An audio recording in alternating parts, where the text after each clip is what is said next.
Her sacred mystery, the world. She holds the world in her hands, for she is the creator of it.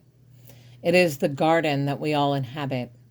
It is the garden we are all shaping through our actions and our creations. Not a place of self, but a collective space we share with others and can express our individuality within. The garden is a diverse and complex ecosystem made of many individual souls and creative minds. It grows and flourishes because of the rich diversity that is feeding it and nurturing it. When different pieces come together in aligned movement, the garden thrives. We are all one people, shaping and building this world through sharing our individual movements and creations for the collective progression of all. We are all individuals with our own journey, lessons, and growth that is personal. We are able to walk that path because we live in shared space together, inspiring each other, teaching each other, and supporting the growth of one another. This is what it means to be human, both individual and collective at the same time, and each side nourishing the growth of the other. We live in three worlds at once. The world the Divine Mother created, the garden. The world humans collectively have created for themselves on top of hers. And the world we create within ourselves and is reflected in how we are moving and living within the other two. The mystery of her scales. She holds the scales not of judgment but of justice. Judgment comes from within, based in our own perceptions, assumptions, and capacity to understand. Justice is external, based in community, how we act in our actions upon others. We cannot judge anyone but ourselves because we cannot know the depth, the history, or the heart of another.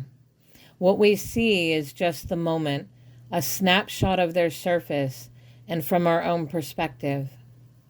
Justice is weighing the actions of one person upon another, how we speak, treat, and move with the souls around us, not just limited to humans, but all the souls in the garden we share together. For it is in all the life that we as a single soul experience life. The mystery of her scythe. She carries a double-headed scythe, representing her two sides, thus our two sides. One that is the healer and creator, and one that is the warrior and the reaper. The staff they are connected to is the guardian, the center between the two, the one that chooses which side and in which measure is needed. The hand that wields the weapon chooses to defend or strike, to reap what has been earned or to clear the path forward. As it twirls in her hands, it represents the motion of cycles of humanity that repeat again and again, always in motion, yet outcomes and possibilities are never set, for they shift and change based on the movements we make. The cycle is set, always being, but how it is shaped and what we reap from it changes depending on what we do within it. Do we reap or do we sow? Do we defend or do we strike first? Do we create or do we clear? The scythe is a tool. Who wields it determines the use. The mystery of her bones. The Divine Mother presents herself as bones because humans have a difficult time seeing past the surface. They see the color of the skin, the accent of the voice, the size of the features, and either see their own reflection, a part of them, or they see someone different, separate from them. They see a culture that they are either a part of or separate from. Humans see diversity and then divide people with it. When the Divine Mother comes as bone, she is stripping away all the layers of separation so we can see ourselves reflected in her, so we can see the oneness that is the essence of humanity, one people in unity. We see her as bone, for she is part of us and we are a part of her.